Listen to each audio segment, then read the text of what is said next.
Welcome back to Alibros. In our last session, we dealt with a single column cash book, and now we deal with a double column cash book. How to prepare a double column cash book? The main difference between a single column and a double column cash book is that in a single column cash book there will be only one amount column, and in the double column cash book there will be two amount columns. One is to record bank transactions and another is to record cash transactions. Now I draw a format of this double column cash book.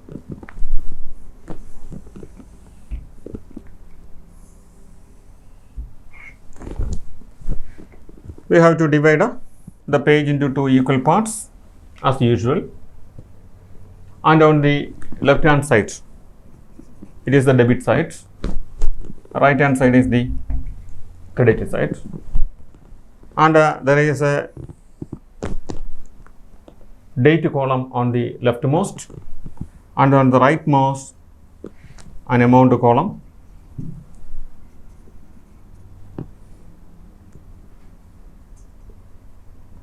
This amount column is called a cash column. Since it is a double column cash book, there will be two amount columns. One is to record the cash and another is to record a bank.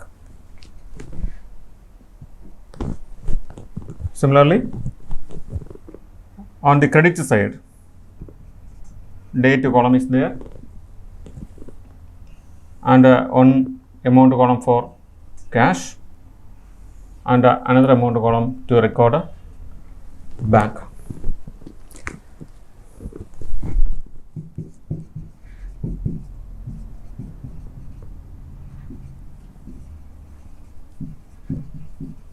Double column cash book. Besides these columns, there are two more columns on the debit side and the credit side. We just to show it as a formality. On the debit side there will be receipt number column and ledger folio column. On the credit side there will be voucher number column and ledger folio column. So two more columns will be on the debit and credit sides. As it is unimportant here, it was not drawn here. The important columns are here now: date column, particulars column, bank column, cash column. Similarly, on the credit side, date column, particulars column, bank column and cash column.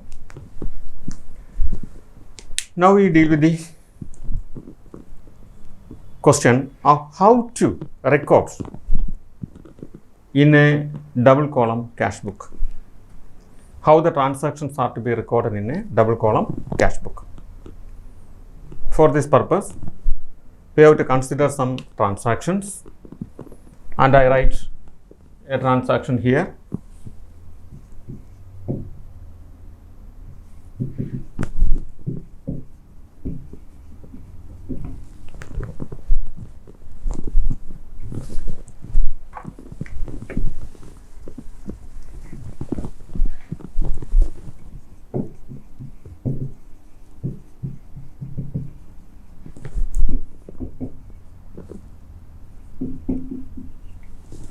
Started business with 20,000.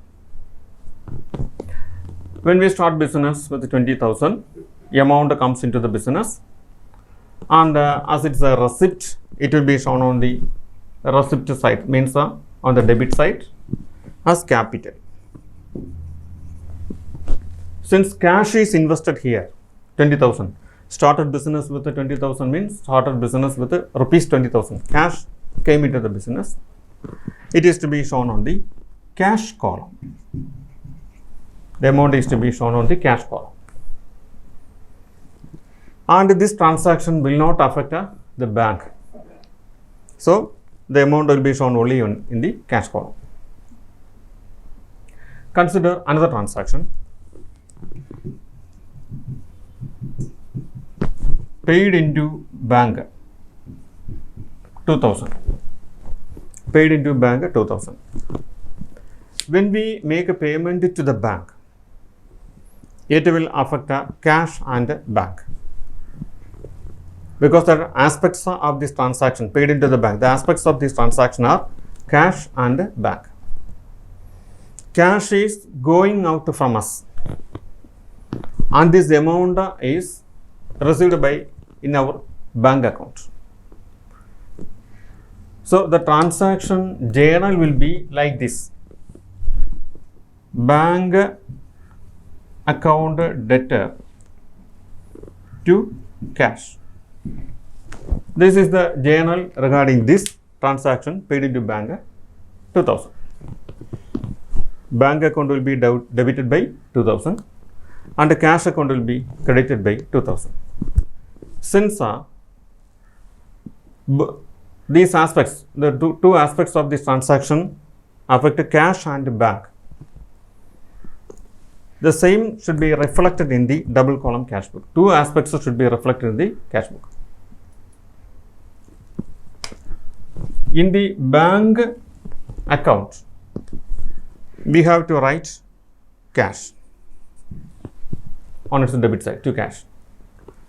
Since it is in the bank account, we have to write it as to cash. So we return as cash here.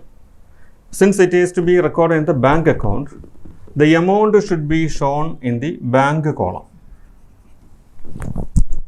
The amount should be shown in the bank column. And correspondingly, in the cash account, it is to be recorded as by bank. Here, bank, by bank. It is to be written in the cash book as by bank. So the amount should be shown on the cash column. So this transaction appeared on both the sides of this account. In the bank account, that means in the bank column, we written as to cash. In the cash account, that means in the cash column, we written as by bank. As both the transactions, as both the aspects were recorded in the same account, it is shown here as C, means a contra entry. When the same transaction is recorded on the both the sides of the account, it will be shown as contra entry. If you draw the ledger folio column here, just to show this C in the ledger folio column on both the sides. So a transaction that affect the both sides of the account or both columns, cash and bank columns, should be written as like this. Then consider one more transaction.